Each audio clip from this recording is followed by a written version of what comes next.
Hello, my name is Drunvalo Melchizedek, and I'm about to tell you a story, a very long and beautiful story about something that hardly anyone knows about it on Earth today. We've chosen this place of Sedona, Arizona, in the United States, because this is where this story ends, is right here. But there's a long time before we get to the end to understand what is about to be talked about. So late last year we did another presentation called The Maya of Eternal Time. This was on the Mayan prophecy that there was going to be a physical pole shift on the Earth, a huge earth change, transformation of the Earth. And simultaneously with that, the Mayans also are predicting that there's going to be an equally huge change in human consciousness, that we are going to change very rapidly, almost instantaneously, either during or before or soon afterwards, after this pole shift takes place.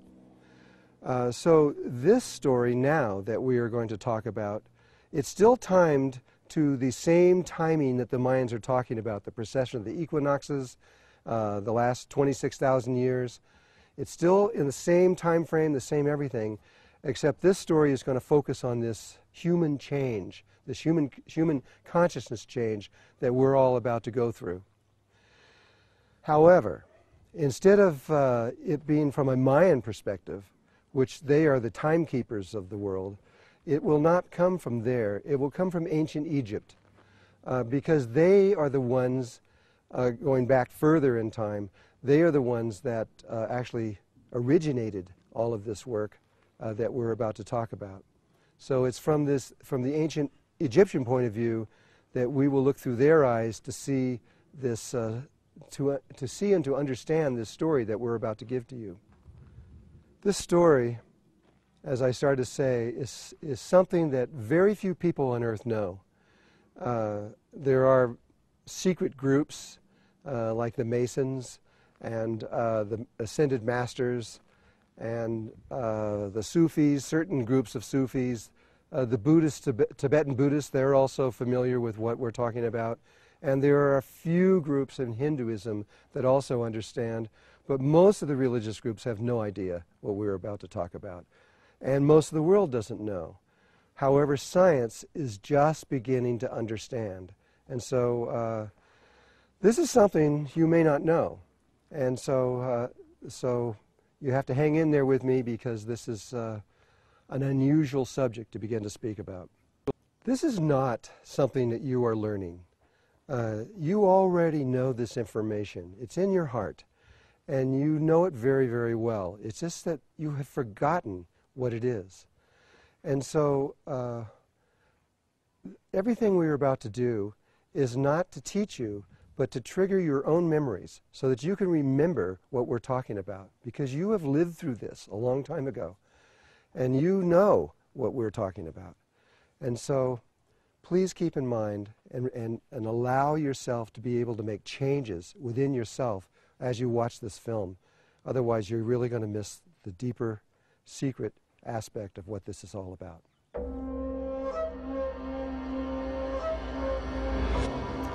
The story began in a place called Atlantis. Yes, I know that science is not certain that Atlantis ever existed, even though people in history like Plato said that it did. They've never found any evidence to prove that it actually sank below the ocean waves. But there are remnants of people that are alive today that do remember. The Hopi, for example, they remember, and they have told me personally, that they used to live on Atlantis. And I've been in South America, in Colombia, to the Kogi, the Arhuacos, the Wiwas, and the Canguamos. And they also remember that they used to live in Atlantis, and they have told me directly that they have lived there. I even met a Mongolian shaman recently who said that they remember that they used to be in Atlantis. And so there are people alive that remember, and they remember a long ways back. The Mayans tell me they were another tribe. The Mayans also have told me, the modern day Mayans, they also have said that they used to live in Atlantis. We have documentation that they used to live in Atlantis from a long time ago. According to the Toronto document, but which is just stones showing the ancient city of Atlantis and how it started to sink, and the volcanoes were going off, and how they got into boats and rode from where they were into the Yucatan, and this was from a long time ago, but they still remember today that they were from there. And so we do have living people that remember this, and it is these people that we are drawing most of this information from, as well as the ancient Egyptians, who have actually been in this area here. I know it's not in our history, but this is another story for another time. But they have been here. In fact, they have been back over here in Boynton Canyon and into the Grand Canyon. And so, beginning with Atlantis, this was a time in our history where we had developed consciously to a very high level, a level of awareness beyond anything that we assume that is even possible for humankind. But we were there.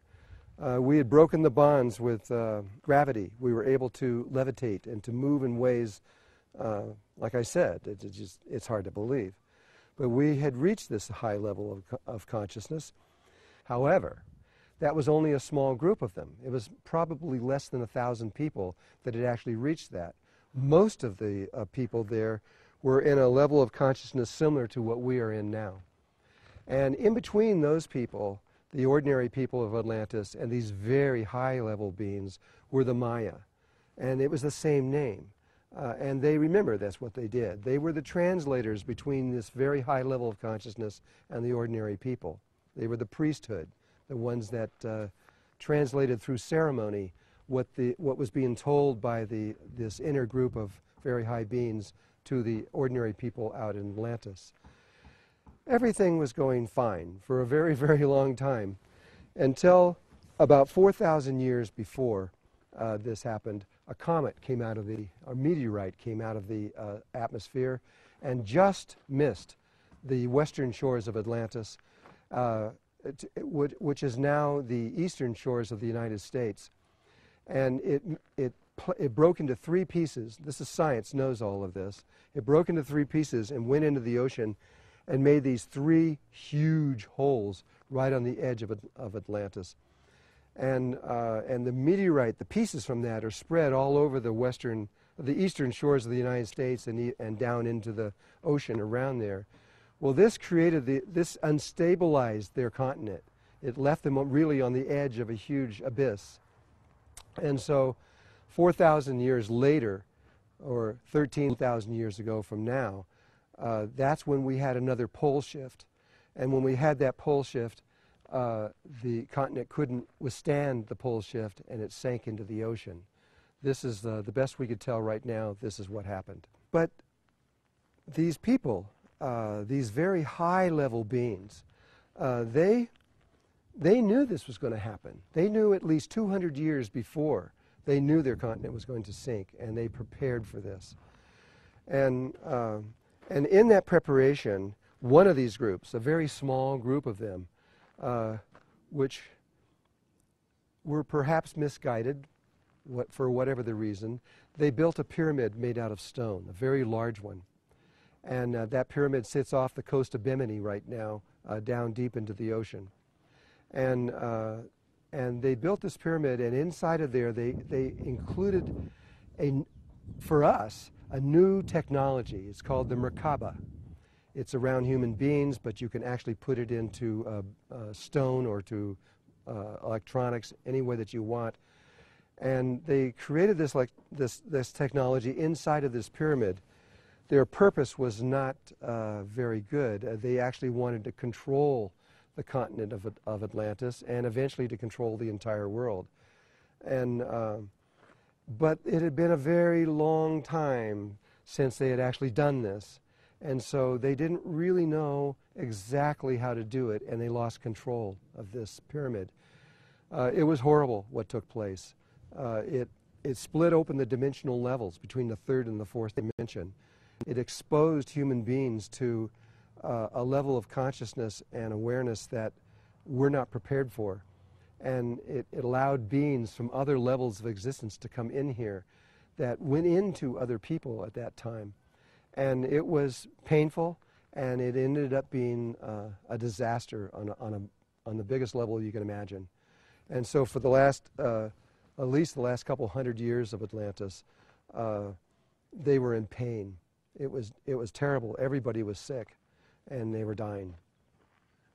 This group of very high-level beings, they decided that they had to do something, and they went into a connection with our own galaxy and got permission to do something that is very rare. Since we had already reached this high level of consciousness, we had obtained it naturally, they decided or got permission to be able to do something to help us to get back to that level of consciousness. Now, normally that's illegal. You can't, throughout the universe, you can't interfere with other forms of consciousness. You have to leave them alone and let them naturally do whatever they're going to do. But because we had reached this level, we got permission to do something very unusual. And it's going to take me a while to explain it to you, because this is outside of our normal way of thinking. So there were three men that became paramount in this whole story.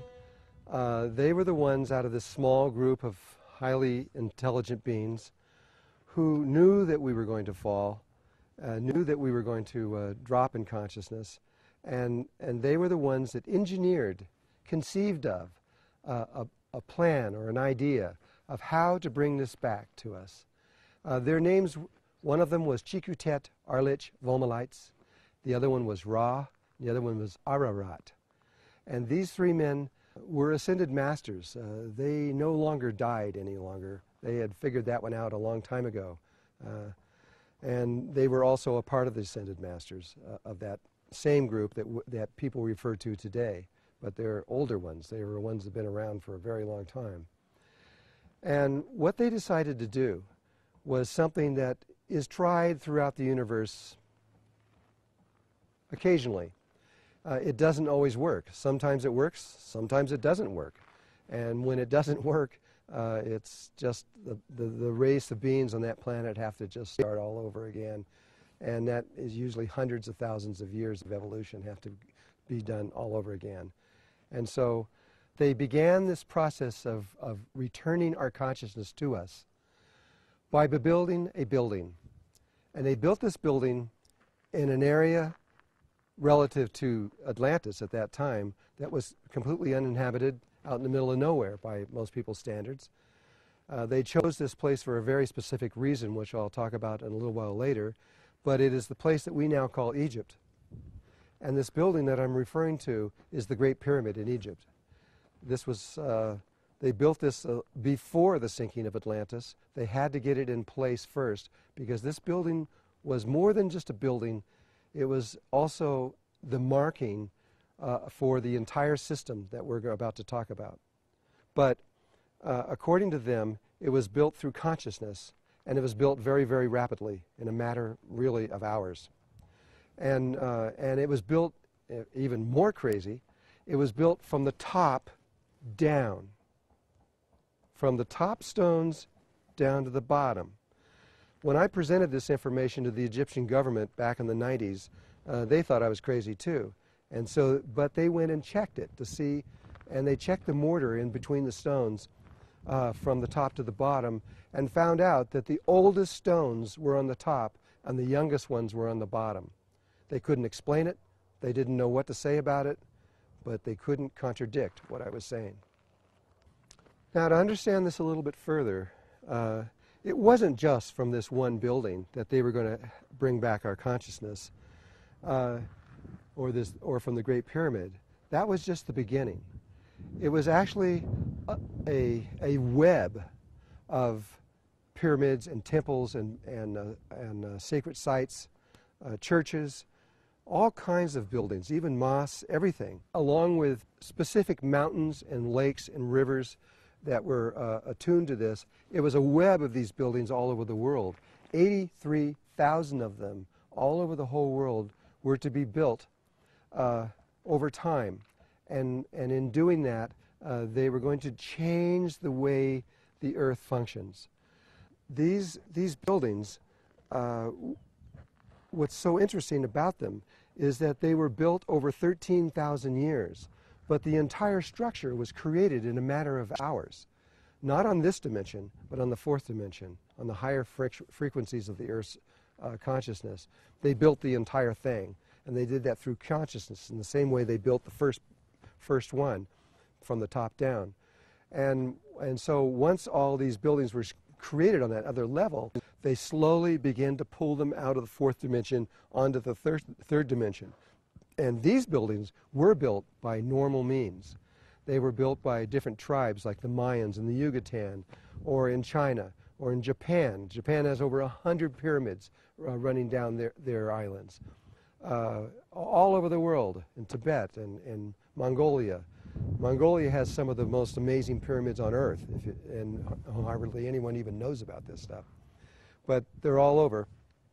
And this was the beginning of something, of an ancient science that we know a little bit about now. It's a science called geomancy.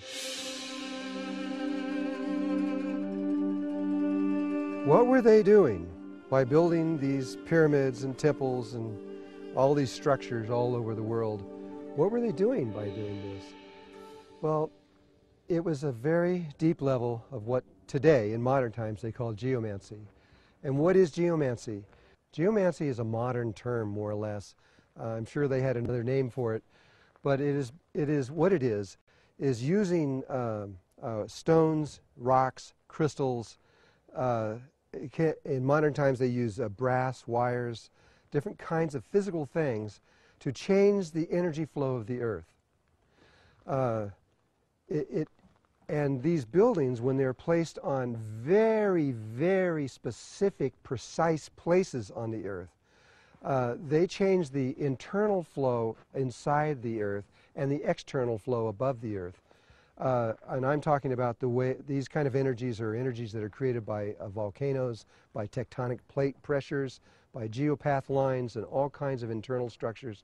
You can, by moving certain stones, massive stones like a Great Pyramid, when you build certain things in very precise places, it changes the way those energies flow.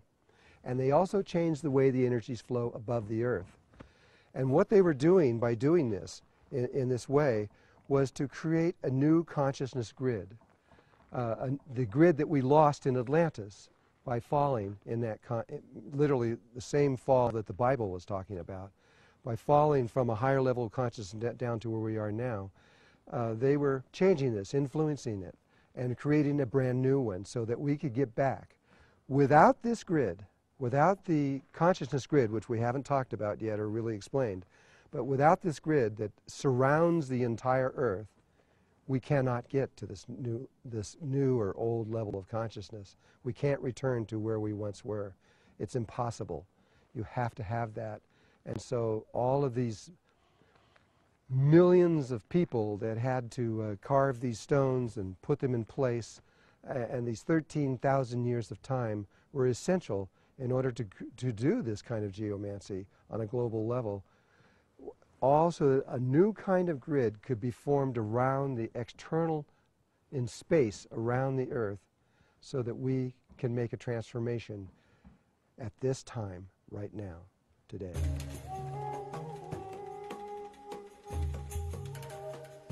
If you go back 110 years ago to the beginning of the 20th century, at that time, they believed there were approximately 30 million species on Earth.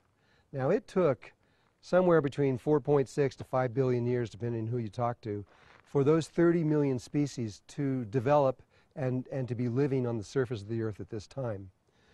But in those 110 years, because of this level of consciousness that we are in now, we have killed these things. We are now down to approximately 15 million species on Earth.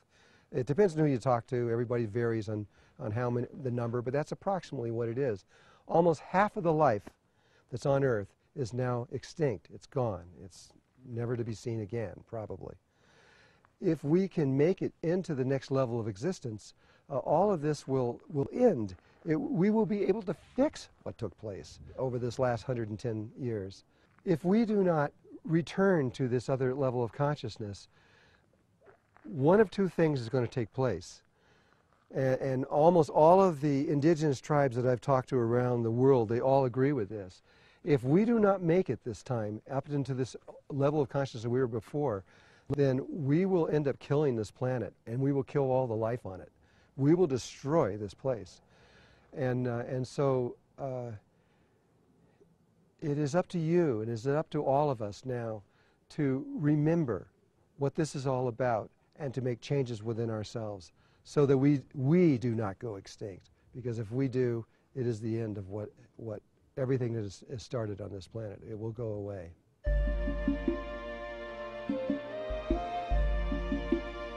What needs to be understood is that each one of these species has an electromagnetic, geometrical field that extends around the entire Earth. Every one of them, and they're unique. Each one is completely unique. If there were only 2 insects on Earth, and that's the only 2 insects there were on the whole planet, they could not exist unless there was a consciousness grid around the planet that surrounded the planet just for them. And the geometry of it would reflect exactly the geometry of their body. You could tell very quickly that those bugs came from that particular geometry. So out of these 15 million life forms that are left on Earth today, there are 3 that are human. So we actually have 3 different kinds of human beings on Earth. They perceive the one reality in a different way. And the first one is the Aboriginals, the original people on Earth. So the Aboriginals in Australia, and there are little pockets of them around the world that are still functioning on the original grid that came out of humanity a long, long time ago. And then there is the next grid, which is much more, we really don't know very much about this grid geometrically, what it looks like or form. There's been almost no scientific research done on that at all. But on our level, the industrial world's level of consciousness, we know quite a bit. This grid is believed to be a rhombic triacondohedron, which is a relationship between an icosahedron and a dodecahedron, but a very specific angle of how they are connected together. And it was the United States, we believe, who first scientifically discovered that this thing was actually around the world, though Russia had a lot to do with it. And we believe, we're not exactly sure because so much of this is kept secret. And what we do know is that this grid that goes around the world, it has places where the lines cross, and it's very interesting, very, very interesting that most of the military bases in the world between Russia and the United States are located exactly on those nodal points. Why would they do that? Because they knew that that was the consciousness grid of the entire planet, and if they could control that grid, they can control all the people in the world. And so it's an obvious military move to make, and they've known this for a very long time now. I think it went back into probably the 60s when they first discovered this. There's also now a third grid. This is the grid that Chikutet, Arlich, Vomalites, and Ra and Ararat are creating by making all these sacred sites all around the world and doing this geomancy. They are slowly forming around the Earth. Every time they build a new one, it changes the shape a little bit, and they keep getting it closer and closer and closer to a grid that is an icosahedron, dodecahedron blend perfectly at a very specific angle. Also, it's similar to the other one, but it's completely different. And this one was discovered by Russia. We do know that. And they were the ones that first discovered that, and I'm sure have done massive research on how that grid relates into the next level of consciousness, because that's where we're going. Without these grids, without this new grid that is being formed right now, there would be no ascension. Nobody would be able to move from where we are now, and no one would ever be able to go into a higher level of consciousness until that grid is completed and finished. And so before that, you could move to You could become an ascended master, but we could not move as an entire race, as an entire planet. We could not move until that's completed. The differences in these three consciousness, these three different ways of perceiving the reality, are tied to something that is called the golden mean. The golden mean is something that is in all life everywhere, though it's not directly being done. It's done through the Fibonacci. This would take a while of study to understand this. The golden mean is a proportion. If you were to cut a stick at a certain place, it would be such that this point would be 1, and this one would be 1.6180339, and it would go on forever. It's an unending number. But life is always trying to reach this number, and so is consciousness. Consciousness, it's a relationship between the square and the circle, and when the perimeter of the square and the circumference of the circle are exactly the same, that's the golden mean. But we reach it in stages, and so the aberrational grid is very close to the golden mean. It's not perfect. It's off a little bit, but it is close. The grid that we are on, this middle grid that we are on right now, it is not even close to being golden mean. It's so far off, it's ridiculous. And so we are not in tune with nature. That's obvious. This is why we're killing the planet. This is meant to be a transition state between the aberrational state and the next higher level of consciousness. We're meant to come here, spend a few moments, and get on with it, and go on to another level. Because we can't stay here, because anybody that stays in this state of consciousness very long will kill any planet that they're on, because they are not connected to nature. The next level that we're going to is more harmonic than the aberrational state. It is a much closer golden mean ratio consciousness, and if we can just make it to that place, then we can solve all of our problems. It will just happen pretty much automatically. So this second grid is based on what we call polarity consciousness. It's got different names around the world, but it simply means that we see everything as either black or white. We constantly are judging every situation. Every person we see, we judge them as good or bad. And this is the nature of polarity consciousness. It is a problem on one level because it creates ego in the mind. It thinks only of itself. It doesn't think of other people except in people we love or close to us. But people that are a distance from us, it doesn't care about them. It only cares about itself. And that's the level of consciousness that we're in now. Normally, these consciousness grids are created naturally. People live over hundreds of thousands of years, and they evolve over those periods of time. And in so doing, they slowly create, from the grid that they're in, they automatically create the next grid through a natural process. But because we arrived at this once before, we're being allowed to reach this, but to reach it synthetically. We're through creating pyramids and buildings and structures and temples all over the world. This is a synthetic way of doing this. And you need to understand that this is what is going on. It is synthetic. We're being given a second chance at all of this. It's all been synthetic, right even from the beginning. If you go back even into Egypt, they were using pyramids there, and they were using pyramids to raise it. They used frails and rods and hooks and all these other kinds of things that they used to put on the spines to tune them to the higher levels of consciousness. It was purely synthetic. And everything that has been going on for the last 13,000 years has been synthetic to get us to this place. And once we're on it, all that will not be of any use anymore, because then once we're on that and we're back onto that consciousness grid, we can go on our own without anybody's help. We'll be able to continue on from there on. I guess there's another little piece that we should explain. I talked about these three men, Chikutet, Arlich, Vomalites, Ra, and Ararat. Well, the first one, Chikutet, Arlich, Vomalites, he was the king of Atlantis for a very long time. According to the Emerald Tablets, which was written 2,000 years ago, he was ascended master. He had lived there for 52,000 years, believe it or not. When it came time to be for Egypt, he changed his name to Thoth, T-H-O-T-H. Thoth was in Egypt, he was the scribe, the person who wrote down history.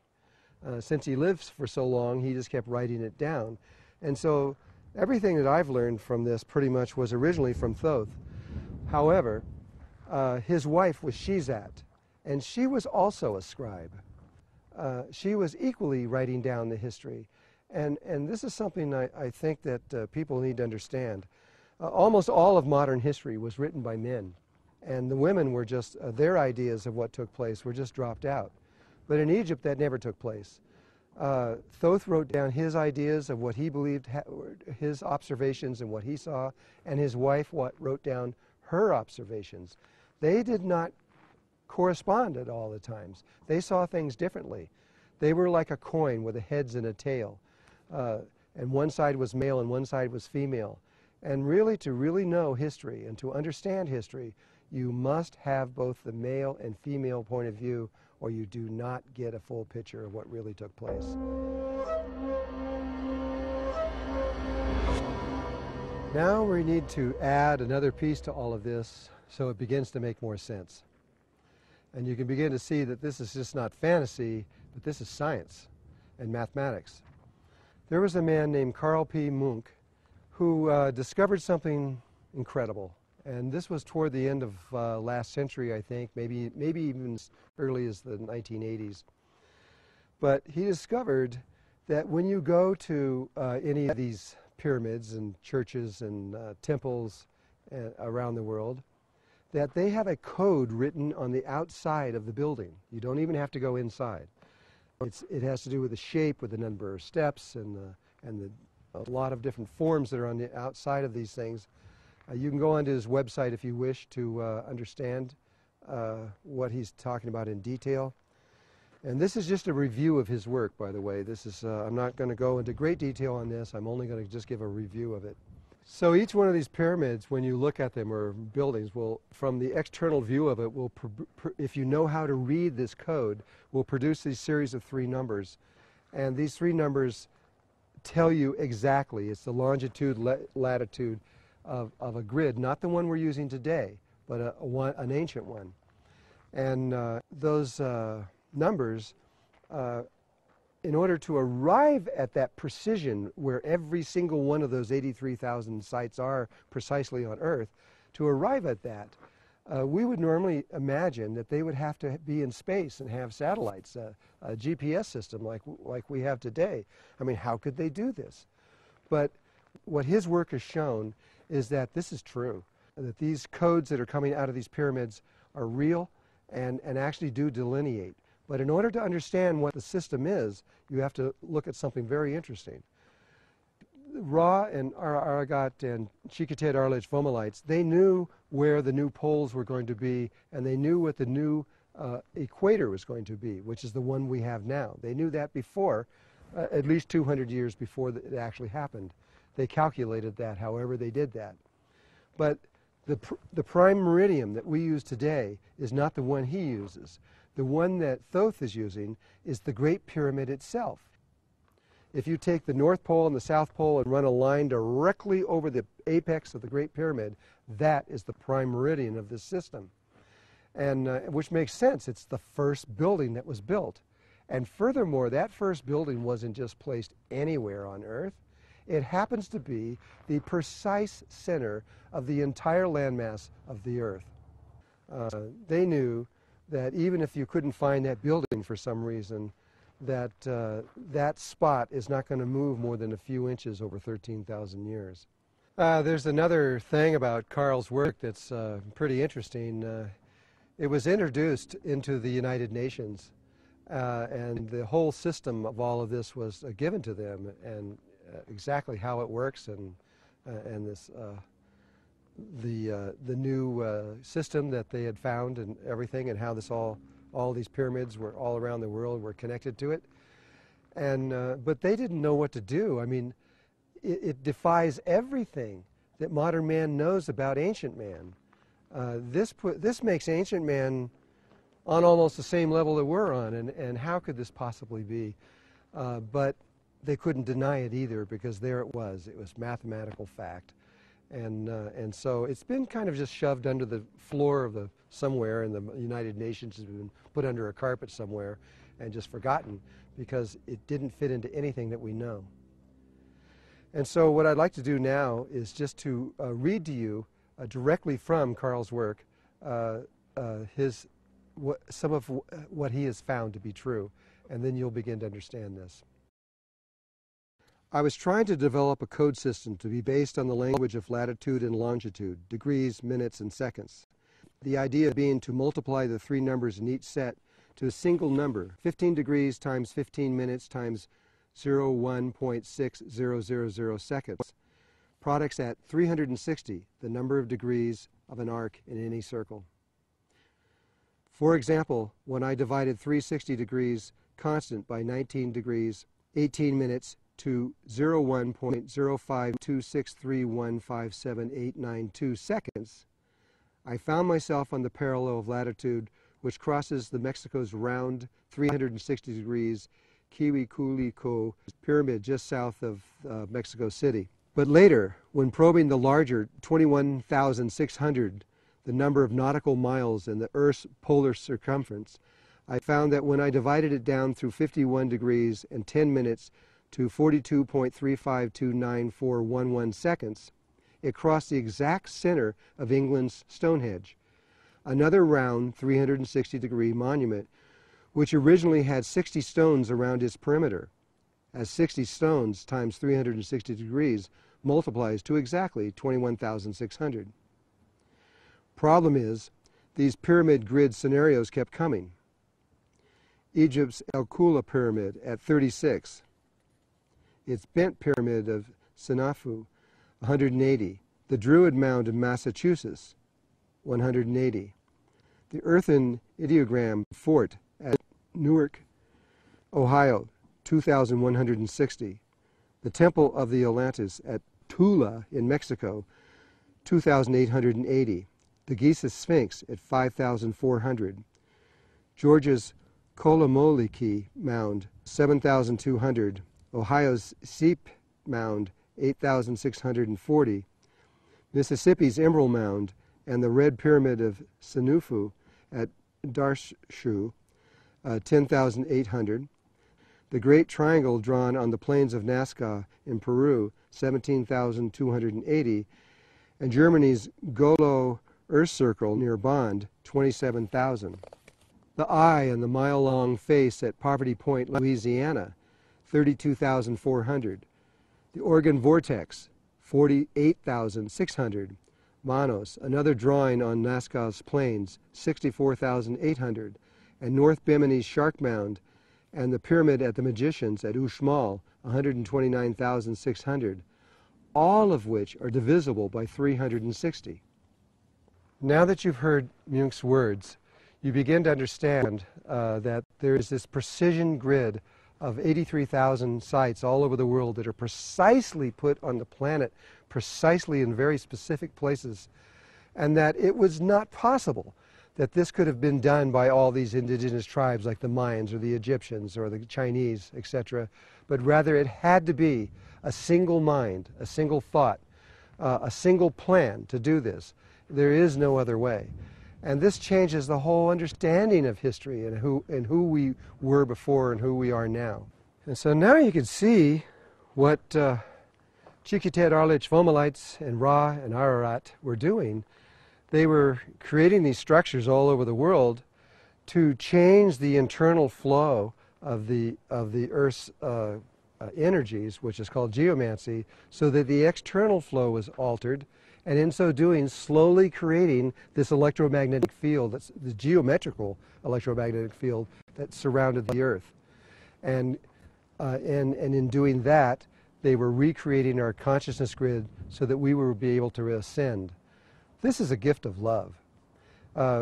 It shows that we are not alone in our consciousness and what is going on with us in this world, and that we have not been forgotten.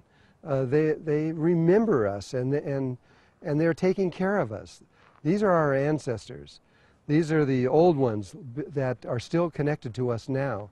They extend through all cultures and all levels of life, even down in German families and American families and from South Africa or anywhere else.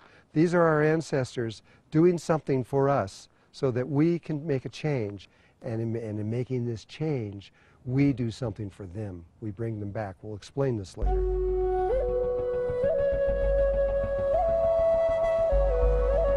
Now, with that background, with that knowledge and that information, we're going to begin to tell you the living side of all of this, the story that has unfolded around the world over the last really probably 65 years or so. And so it took time. I mean, as Atlantis sank and all the different factors began to happen, the pyramids started to be built continuously all around the world, especially after the first 6,000 years. It took that long. In the precession of the equinoxes, there was a point in there that we had to reach before the pyramids and everything could really start to be built on a massive scale, because humanity was not on a level that they could do those kinds of things. But eventually, after 6,000 years, we were ready. And so these pyramids started to be built here and there in China and Japan and in the Yucatan and Guatemala and South America, all over the world, in Russia. And as this was going on, each time one of these was built, the electronic grid around the Earth would take a little bit more geometrical form and become a little more closer to what would be necessary for us to be able to connect to as a living thing. Progress all the way up until, say, about 65 years ago, directly after World War II. And then things began to happen on another level. We had other people began to become involved in what we were doing. Only 1 year after the World War II was over with, in 1946, the summer of 1946, spaceships appeared all over Europe and every single military base there, almost without exception. The following year, in June of 1947, spaceships appeared all over the military bases all over the United States. How do I know this? Because there's historical documents that most people haven't seen that proves that this is true. And this opened another doorway, because now we began to get extraterrestrials involved in this work of this grid, besides just the ascended masters and humanity. By a little bit later in that, by the 1960s, we began to see crop circles in England. We began to see crop circles that were not only in wheat and different kinds of crops, but we began to see ice circles where they were formed in ice. And circles that were huge, and obviously nobody had stepped on the ground at all. They were perfectly embedded in the ice, and we found thousands of these now.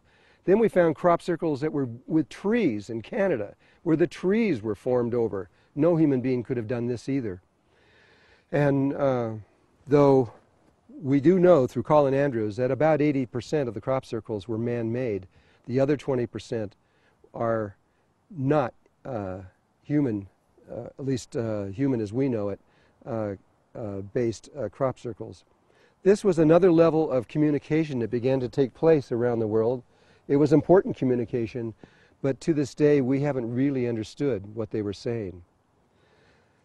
As we got closer up into about the 1980s, a phenomenon began to take place, and there was probably many of you watching this that may remember this. From about 1983, 4, all the way up, and maybe even as early as 1980 or so, all the way up to about 1991, 1992, there were people all over the world, and I mean everywhere, that were sitting in meditation. They were mostly people that did do meditation, that were able to understand subtle energies. And in their meditations, they were told that they had to take a crystal to some pyramid, some temple, somewhere in the world, and to program it in a certain kind of way and to place it there. We estimate at least 150,000 to 150,000 people were involved in this.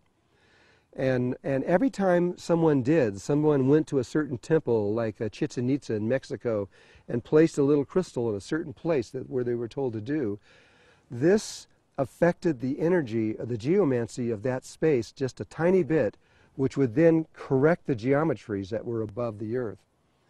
After probably a number of crystals that approached nearly 1 million crystals, this had a dramatic effect on the unity grid above the Earth.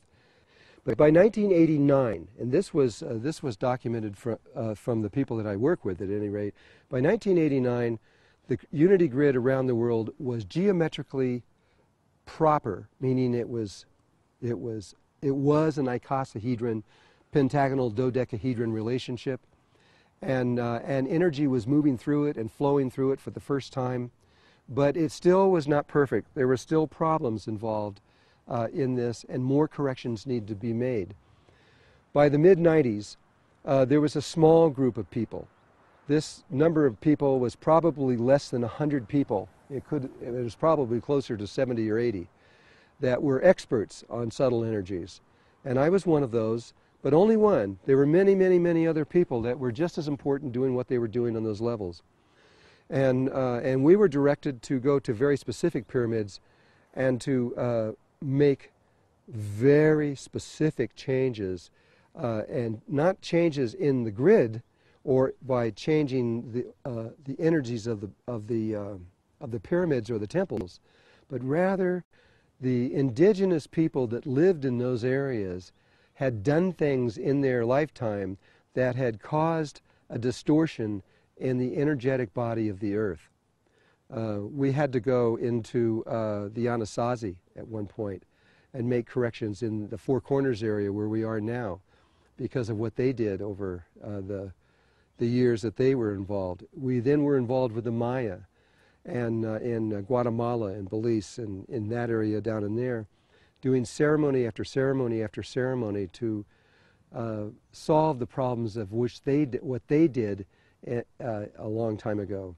We then went into Peru with the Inca, and each time, by the way, we were invited to these places. We didn't just show up and say, hey, we want to do something here. Each time, the people of that area would ask us to come there, and we would always accept it, and they knew exactly what we were doing and why we were doing it. The Incas appeared while we were in Mexico and said that the shamans wanted us in Peru. When they got there, though, they didn't just accept us. We had to show by our actions and our energies signs that would come from within Mother Earth to prove that we were the people. Each time this was always the case. It didn't matter what we said, it was what Mother Earth said in our behalf. And we passed every one of these tests and began to correct all these things. We went into New Zealand, and there is a very good video that will be coming out very soon to show you how and what these kinds of things look like when they're in real life taking place. And then I wrote a book called The Serpent of Light. And this book described the interaction of myself and other people I work with approximately a little less than 1,000 indigenous tribes in North and South America. This was about the same energy times that the Mayans are talking about with the precession of the equinoxes of the last 13,000 years and the last 26,000 years. The Serpent of Light talks about the kundalini of the earth moving from the western mountains of Tibet to the northern mountains of Chile. This was an extraordinary historical event that almost nobody on earth knew that was taking place, but it was huge, it was massive. And the energy comes from the center of the earth and finds a place. It comes out very much like a snake. That's why it was called the Serpent of Light. And first it moves all over the world, moving from every single area of the earth. And then it finds a place and it coils down inside the earth and it stays there for the next 13,000 years.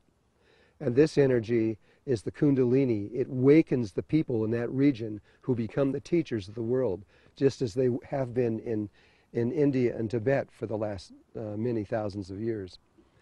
And but now that it has moved to the Andes, it will be the Chileans, the Peruvians, the Argentinians, countries like as far away as Colombia and Brazil, and Ecuador. These energies are going to awaken the souls there. But the Kundalini was also aimed on the western side of the mountain out over the ocean, so that it went out over the Polynesian world, out over to Easter Island and to Moorea and out further, all the way as far as New Zealand. And so there was an awakening, a new awakening, and brand new spiritual energy that the world has never seen. And that energy moved into Chile in the year 2002. In 2003, or later 2002, I went to Chile and went to the mountains there to experience this energy directly. But I couldn't feel it. I couldn't feel anything. I was very confused. I really didn't know why I couldn't feel anything. I came back home. I waited a year and a half. I went back down there again to feel it. I felt absolutely nothing. And I didn't understand because I knew it was there. There was 112 tribes sitting in a circle waiting for it to come in when it arrived. And they knew it was there, but it wasn't working, and I didn't know why. Then we received an invitation from the Rapa Nui, a tribe that lives on Easter Island out of Chile. And they wanted us to come and do ceremony with them. And it was followed by an invitation from the Queen of the Polynesian Islands, a woman, we will simply say Mama Lucy. And she was the most important female in the Polynesians. And she invited us to the island of Moorea, which is the south pole of this grid. Now, this is something I didn't say, and I think I need to add this right now. The consciousness grid is just like the Earth. It has an axis that runs through it. And the North Pole and the South Pole are very important points. The North Pole happens to be just outside of where the Great Pyramid is, only just a little ways away from it, about 1.5 miles, which is nothing relative to the 25,000 miles of the Earth. And then it goes through the Earth and it comes out. If you went straight through the Earth, you would come out on the ocean, but it doesn't. There's a slight curve in it, and it comes out in an island called Moorea. And this is where the South Pole is, and this is where Mama Lucy was, and she was inviting us to this place. And so we began a journey, and as we were instructed, we were to bring people from all over the world to this place, and they were to represent the world. I don't even remember how many countries it was. It was about 14 or 17 countries that were involved in this, with about 50, 55 people. And we all met in Easter Island for the purpose of doing this kind of geomancy on the Earth. And we were met there by the Rapa Nui, who, before they could even talk to us or begin to do anything, they said that we had to do an initiation, a ceremony that was to connect us closer in our hearts and so that we could work together. This was an ancient ceremony where they stripped down their clothes and put body markings on and began to do the ceremony with each one of us in there, and we began to interact in this ceremony. Afterwards, we ate these meals with them, and we connected in such a way that we could then proceed and go on from that time. We spent some time there getting used to the energies, getting to know the people, having the Rapa Nui tell us things that they haven't told people in hundreds and hundreds of years, telling us about their inner cities inside, their tunnels, and knowing all this time the reason why we were there was to do a correction. It wasn't until I was actually there that I began to understand. In fact, it wasn't until we started to do this correction ceremony. They took us way out into this wooded area and told us that this is where the ceremony had to be.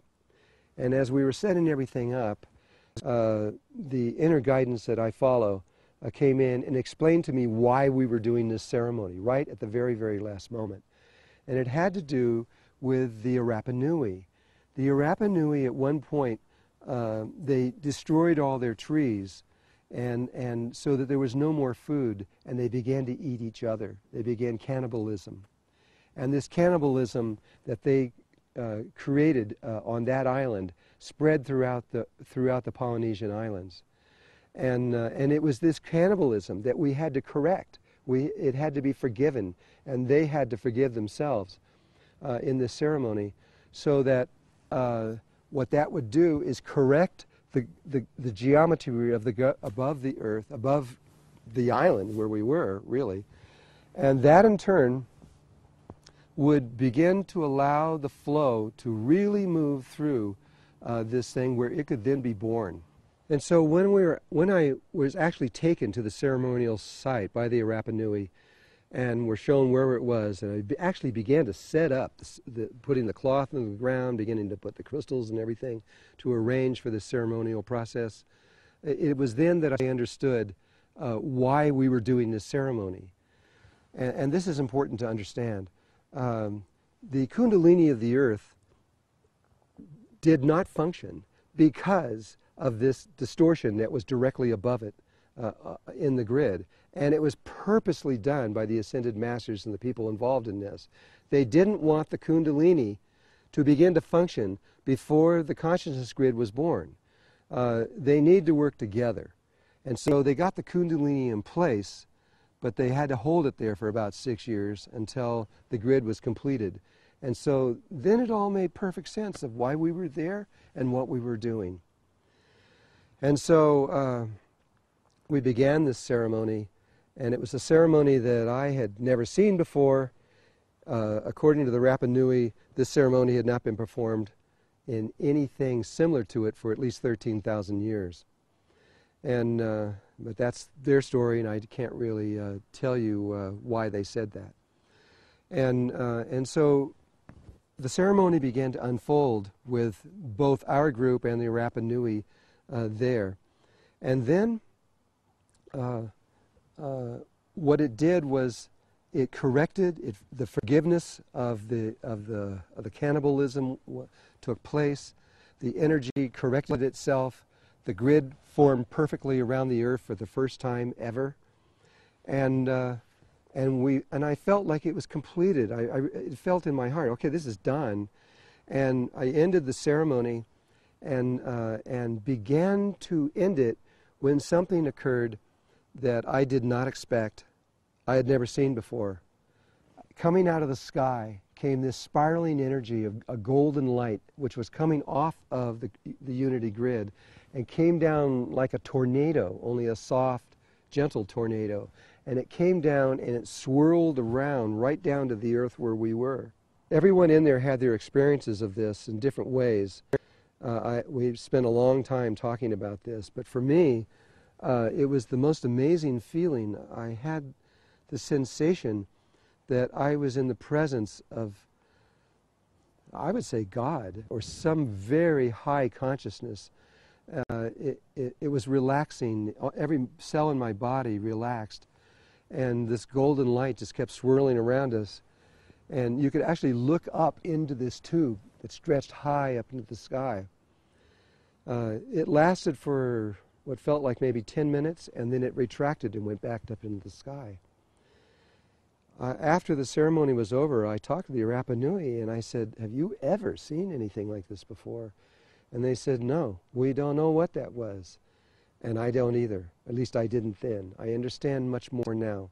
But at that point, there's been no reference in any spiritual books or anybody that I have ever known, any of my teachers anywhere that have ever talked about anything like this before. But what I did know was that our guidance was telling us that we had to hurry. We had to run. We had to pack everything up, get on a plane, and fly to Tahiti as fast as possible for the birthing of the grid. Now that it was full, it was complete. It was like a baby that was beginning to crown and was going to come out any minute. And so everybody had to get ready as fast as possible. It had nothing to do with us. It was the baby was going to be born. And so we had to go really fast. And that's exactly what we did. We packed up everything, we threw everything, and then early the next morning, we got on a flight, we flew to Tahiti, and then proceeded immediately by getting on a boat and heading toward Moorea, which was the south pole of this grid, so that we could be there for the birth of a brand new consciousness on Earth, something that has never happened on Earth before, and synthetically in this way. And and a great excitement. It went through me, it went through everyone. We were just like on fire with excitement. And so now we're going to go into another ceremony, a ceremony that we consider to be the most sacred ceremony that has ever been performed on earth, ever.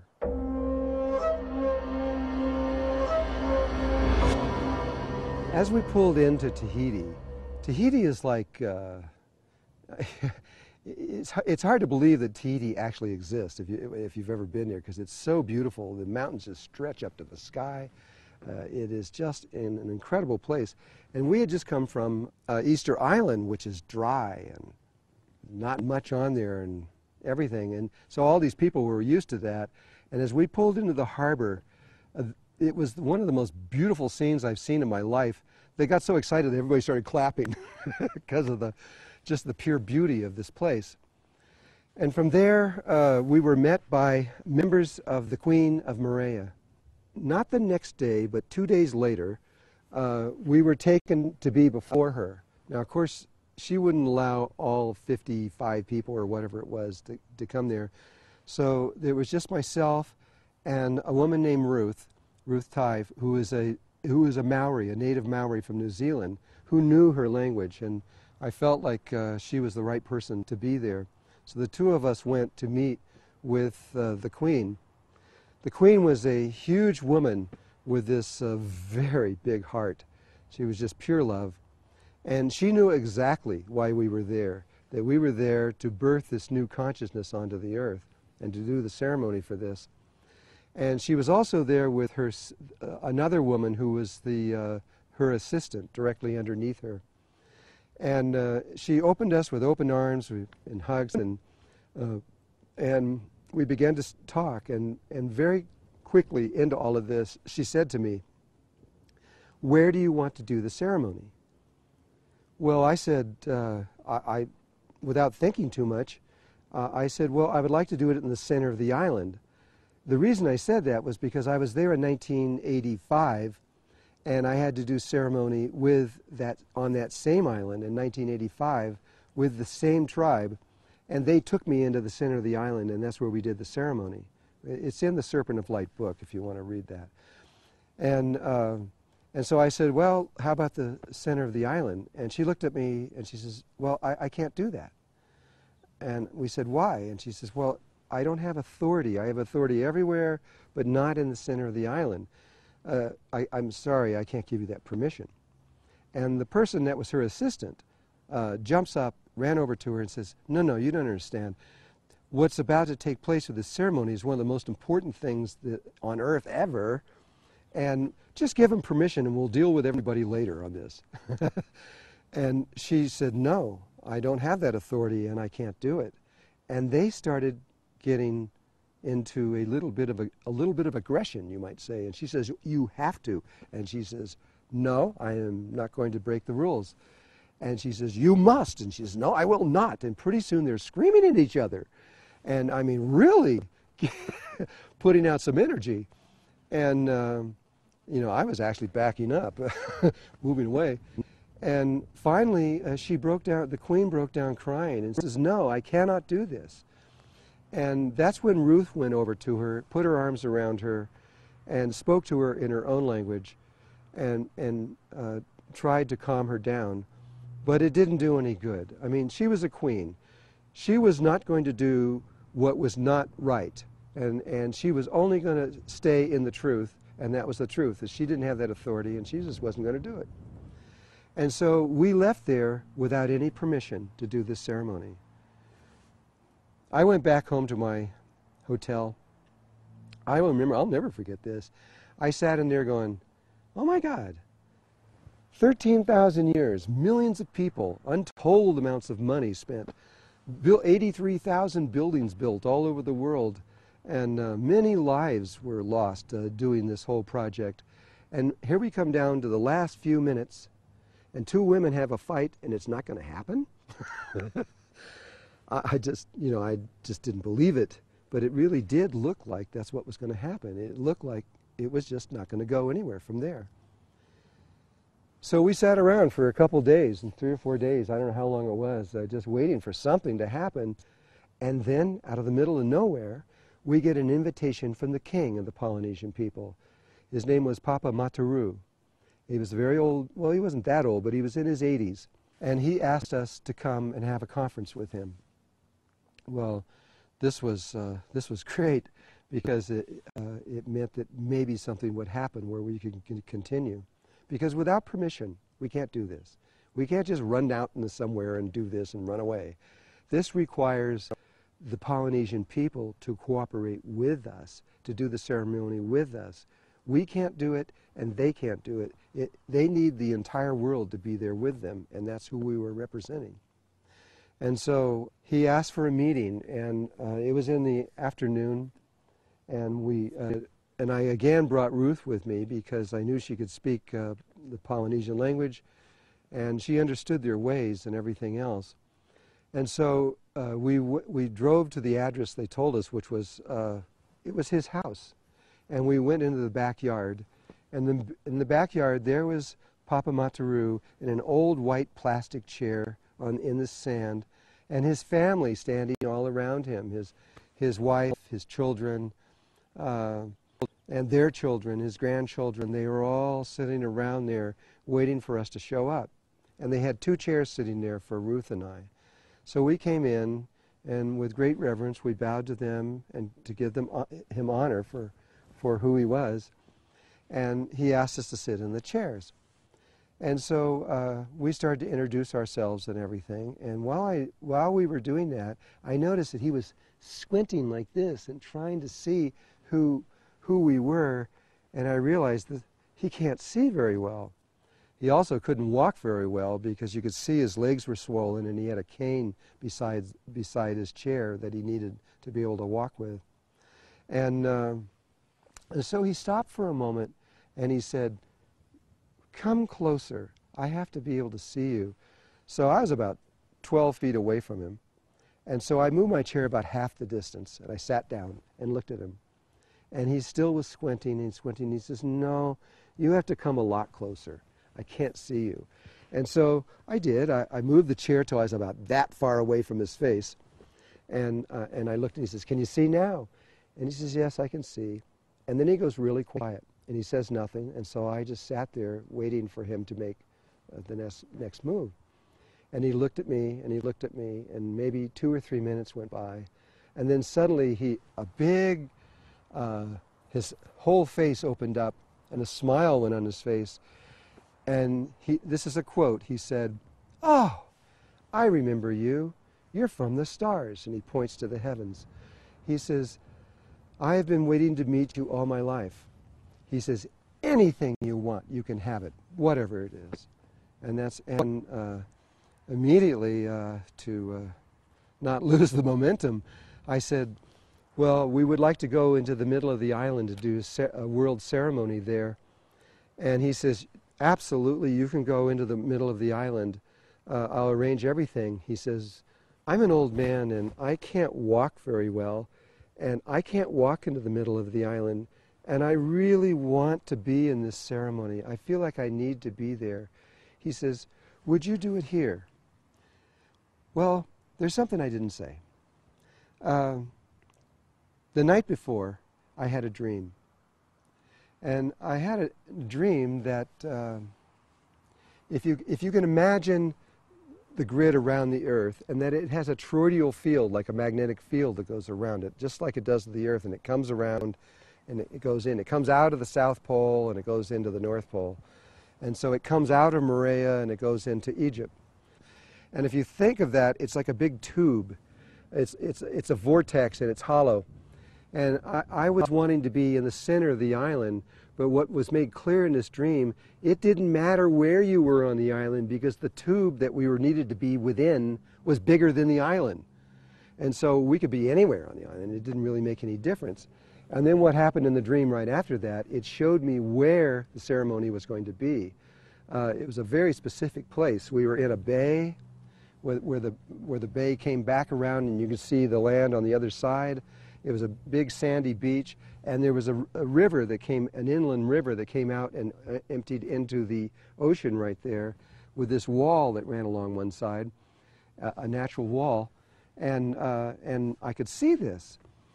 And so the next day when Ruth and I got together to drive to see Papa Mataru, we were just talking, and I told her about I started to tell her my dream, and I got just partly into the dream, and she goes, I had the same dream. And she finishes the dream. She tells me exactly the same thing, saw the same stuff, and saw the same beach, exactly what it looked like. And I says, wow. I says, this must be, we're supposed to do this. So Papa Mataru says, I can't go to the center of the island. Would you please do it here at my home so I could be there with you? And we were on the beach, but we couldn't see because there were all these trees that blocked the beach. So Ruth and I jumped up, ran through the trees, and we both got out there and we looked around and we go, oh my God, this is it. And there was no doubt to either one of us, this was exactly what we saw in our dream, and we knew we were supposed to do it there. So we went back to Papa and we said, yes, yes, yes, this is where we do it. And he got really happy. He says, oh, I can be there, okay. So our next question was, well, you are the king. When does the ceremony take place? Because we didn't know. And he said, tomorrow morning at sunrise. And so it was sealed. It was ready to take place for the first time. And we left and went back to tell all the other people what had happened during that day. When I got back there, somebody handed me a letter from Australia. I knew the person, but I hadn't talked to them in many years. But for some reason, they knew I was there and sent me this letter. And so I opened the letter up, and it informs me that on the next day, the earth, the sun, and the moon would go into a straight line, and there would be a lunar eclipse, which happened to be on the very day that we were doing this ceremony, and that the shadow of the moon would go directly over the island of Moorea. I go, wow, that's amazing, because we had not planned this, and I didn't even look into the heavens to think about that on those kind of levels. And so now, when I knew that, and we knew the beach and where it was, I was so certain in my heart that we were doing this exactly the way we were supposed to. The next morning at sunrise, all of us pile out of our bus. We squeeze through his backyard and into this beach, and we're all going out into this beach to preparing to do the ceremony. And it was at that moment that I realized I didn't have any idea what I was supposed to do. I didn't know. I was so wrapped up in finding the right place and all these other kinds of things and dealing with the different energies that was there. It never even occurred to me until I'm 5 minutes away from actually doing this. I didn't know what to do. I just dropped down on the sand. I put my head down in the sand so I could be alone, and I asked for inner guidance. And all of my training has been through Native American people and their understandings. And this was different. This was a very interesting ceremony that I had never seen before, but I had to go with what I was being told to do. And so I told everyone to go get something from the water, something from the land, and something from the air. And 3 objects. And so everybody went out.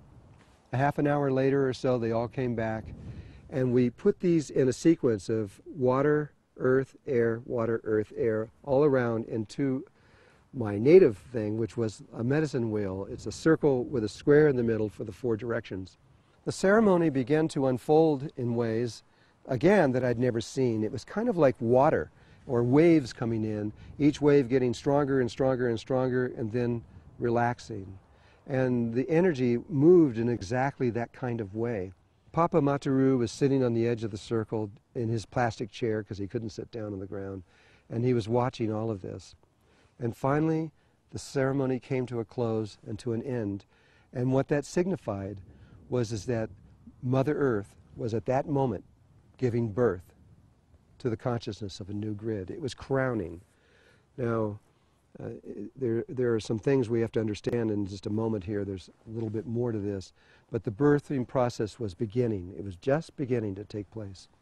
After it was over with, Papa Mataru called me over to his chair, and I went over to them, and I asked him, what did he want? And he pulled me really close so that nobody could hear. And he said to me, "How did you know to do that ceremony?" He says, "That ceremony was very precise, and we have been keeping that secret for thousands of years. How did you know that?" And I couldn't answer him. I just gave him a big hug. And for the first time, I felt his heart. And I knew then why he was the king of the Polynesian.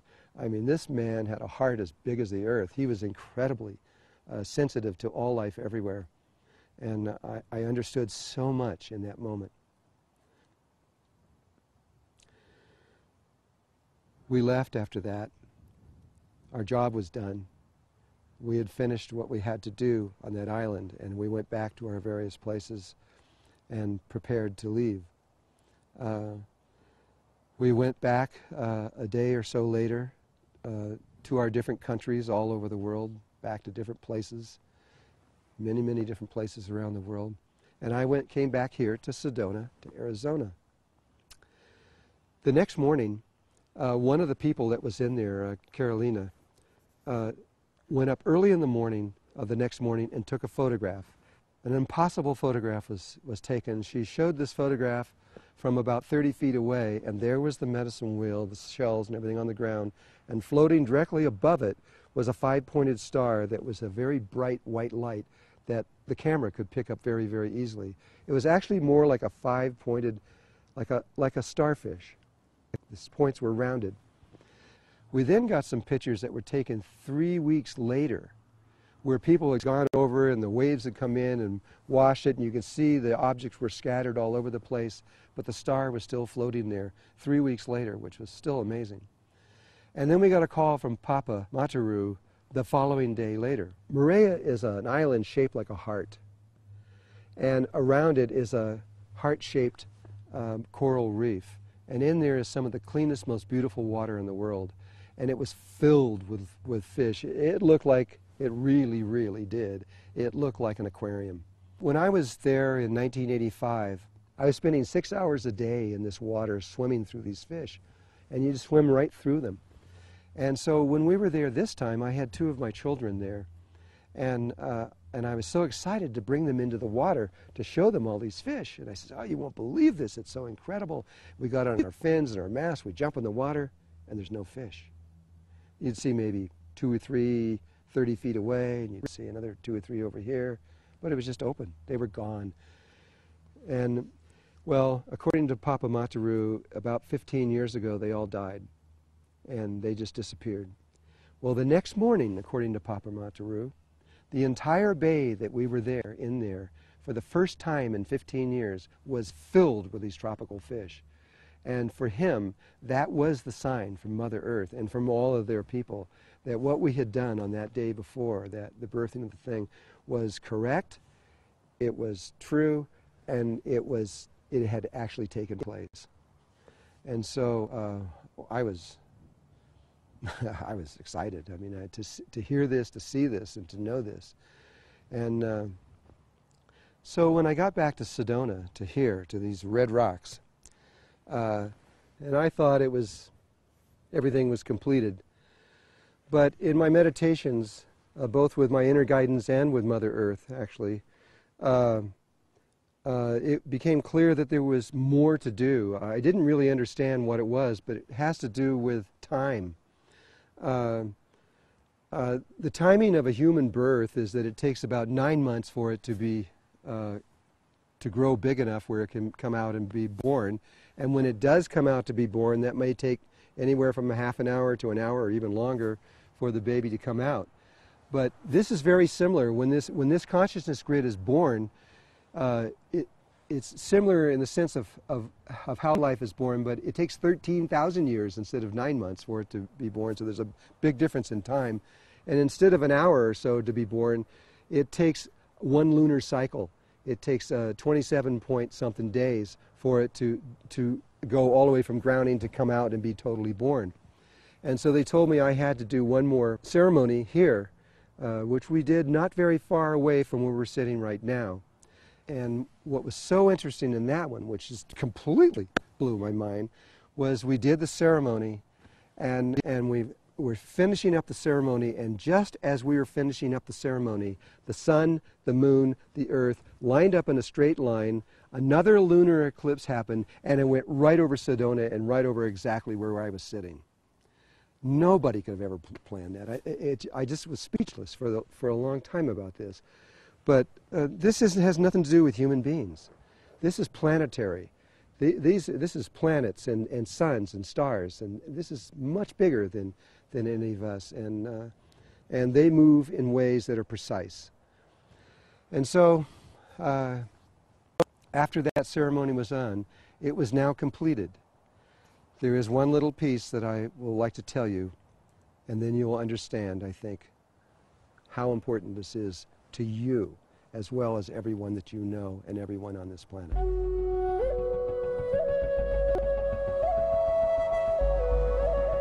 The last thing I would like to say to you has to do with Melchizedek consciousness.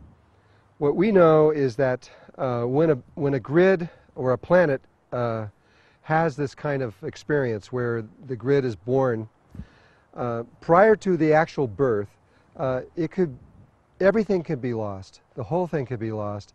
And so if it happens, that race that's on that planet has to start all over again. They have to begin from the beginning and go back out. And it's not a good thing. It could be hundreds and hundreds of thousands of years for them to return to that particular moment again. But what we also know is that when a grid is born, it's actually become alive, it's connected to the earth, and it's functioning, there has never been a single incident in all life everywhere from the beginning of creation until now that it has not gone all the way. And so what we see, that when we see this take place, which took place in February of 2008, that this is, we have made it as a human race. We are going to go on to the next level of consciousness. It's not a maybe anymore. We know for sure. And so this is a fantastic moment in life for us to celebrate, except that most people don't understand it yet. Cosmic time is so slow. From February 2008 until now means this baby is not 2 years old. It's about a minute old. It's brand new.